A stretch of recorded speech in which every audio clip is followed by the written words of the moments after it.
Assalamualaikum warahmatullahi wabarakatuh. Bagaimana kabarnya teman-teman kelas 5 semuanya? Miss Pipit doakan semoga teman-teman kelas 5 dan keluarga dalam keadaan sehat walafiat. Berjumpa lagi di materi pembelajaran tematik 5H. Insya Allah hari ini kita akan membahas subtema terakhir, yaitu subtema 3, pembelajaran 2, melanjutkan pembelajaran yang kemarin. Sebelum kita mulai belajar, seperti biasa, mari kita berdoa terlebih dahulu. Bismillahirrahmanirrahim. Rabbi zidni ilman warzuqni fahman. Amin. Bismillahirrahmanirrahim. Yuk mari kita mulai tema 8 subtema 3 pembelajaran 2 dengan muatan pembelajaran IPA dan SBDP. Berikut tujuan pembelajaran kita hari ini.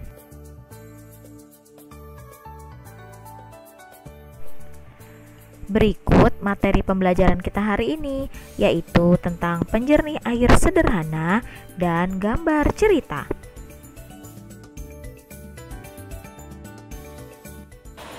Sebelum masuk ke pembahasan utama, mari kita jawab dulu beberapa pertanyaan berikut ini. Apa yang akan terjadi jika kamu mencuci menggunakan air yang tercampur minyak? Apakah cuciannya akan bersih? Tentu saja tidak ya teman-teman. Jika air mencuci tercampur minyak, pasti baju juga akan tetap menjadi kotor. Kita harus menggunakan lebih banyak sabun dan harus membilasnya dengan lebih banyak air. Lalu, apa yang akan terjadi jika air yang kamu minum tercemar kuman penyebab penyakit? Kalau kalian minum air kotor yang tercemar kuman penyebab penyakit, kalian pasti akan sakit, diantaranya bisa sakit diare teman-teman. Makanya kita harus memperhatikan kebersihan dari air yang akan kita minum. Dan yang ketiga, apa yang akan terjadi jika sungai tempat tinggal ikan menjadi tempat pembuangan limbah industri? Karena ikan membutuhkan air bersih, maka jika tempat tinggalnya tercemar oleh limbah industri, ikan-ikan di sungai bisa mati ya teman-teman. Nah, dari jawaban-jawaban tersebut, apa yang dapat kita simpulkan tentang air bersih? Kesimpulannya yaitu manusia dan juga makhluk hidup lainnya sangat membutuhkan air bersih untuk kehidupan. Karena itulah kita harus menjaga kelestarian sumber daya air. Lalu, apa yang dapat kita lakukan jika ternyata air yang ada di depan kita yang harus kita gunakan merupakan air kotor atau air tercemar? Banyak cara yang dilakukan, salah satunya adalah menyaring air tersebut hingga air tersebut menjadi bersih dan boleh diminum. Nah, inilah yang akan kita bahas. Kita akan membahas tentang sebuah alat sederhana untuk menyaring air kotor menjadi air bersih, yaitu penyaring air sederhana.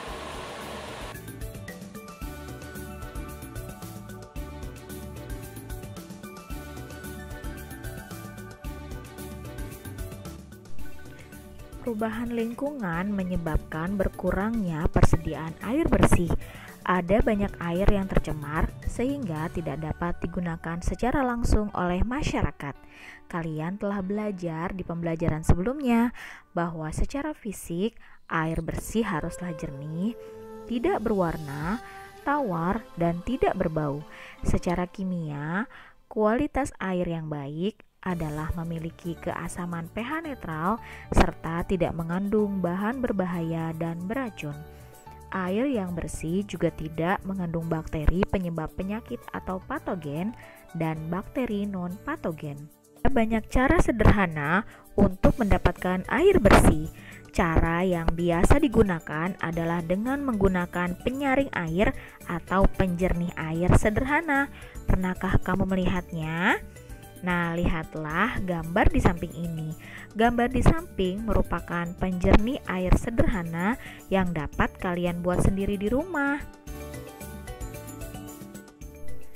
Bagian penyaring yang paling atas dan pertama yaitu batu kerikil yang berfungsi sebagai penyaring dan membantu aerasi atau penambahan oksigen dalam air. Berikutnya yaitu sabut kelapa. Sabut kelapa berfungsi sebagai antibakteri yang bersifat asam sehingga kotoran organik pada air cepat hancur. Lapisan berikutnya yaitu arang yang berfungsi sebagai karbon aktif untuk mencernihkan air yang keruh sekaligus menghilangkan bau dari air tersebut.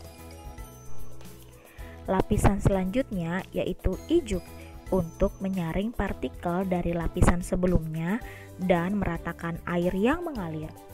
Lapisan paling bawah yaitu spons berfungsi untuk menyerap endapan-endapan air yang membuat warna air menjadi keruh. Nah, setelah melewati lapisan-lapisan dari kerikil hingga spons, air yang tadinya sangat kotor akan tersaring kotoran-kotorannya dan menjadi lebih jernih. Silakan saksikan video berikut untuk mengetahui contoh penggunaan dari penyaring air sederhana. Nah, sekarang perhatikan cara kerja dari penyaring air pada video berikut. Air yang tadinya sangat kotor karena tercampur oleh tanah, debu, dan minyak akan menjadi lebih bersih 30% setelah melewati saringan air sederhana tersebut.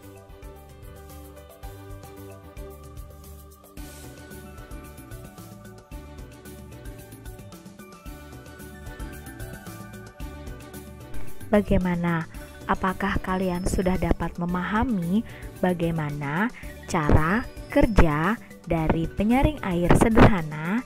Jika sudah, silakan kalian ulang agar lebih paham dengan menuliskan fungsi-fungsi dari bagian-bagian penyaring air sederhana tersebut pada kolom "Ayo aplikasikan" di halaman 121 dan 122.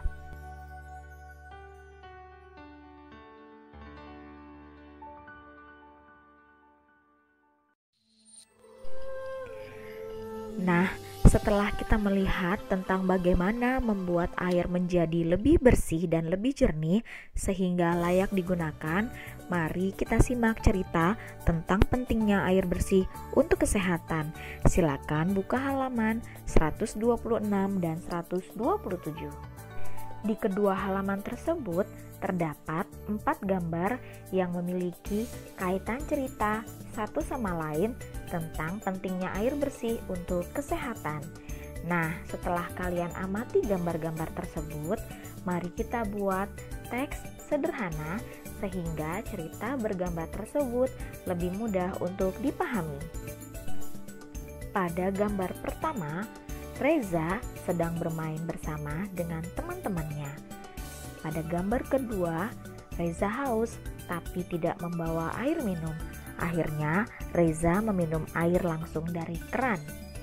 Gambar ketiga, di kelas, dia merasakan perutnya sakit. Akhirnya, Reza izin pulang ke rumah. Gambar 4, teman-temannya menjenguk Reza yang sakit.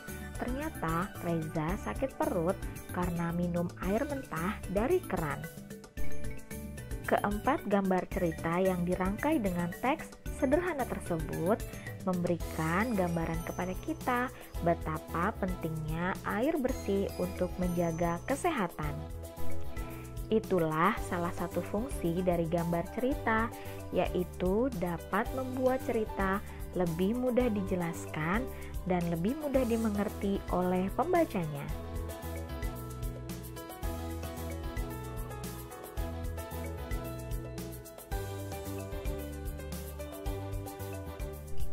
Bagaimana? Mudah bukan membuat teks sederhana berdasarkan gambar cerita? Sekarang mari kita kerjakan evaluasinya, yaitu buatlah teks sederhana dari urutan gambar cerita berikut ini pada buku tulismu. Beri judul juga ya ceritanya. Selamat mengerjakan.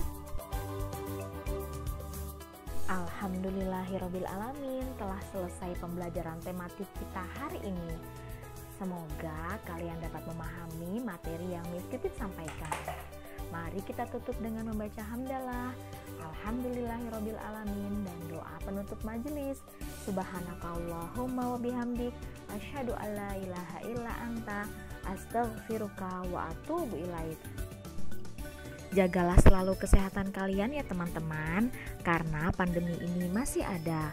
Terapkan PHBS plus 5M, yaitu pola hidup bersih dan sehat, dan 5M, mencuci tangan, menjaga jarak, memakai masker, mengurangi mobilitas, dan menjauhi keramaian. Sampai jumpa di pembelajaran berikutnya. Wassalamualaikum warahmatullahi wabarakatuh.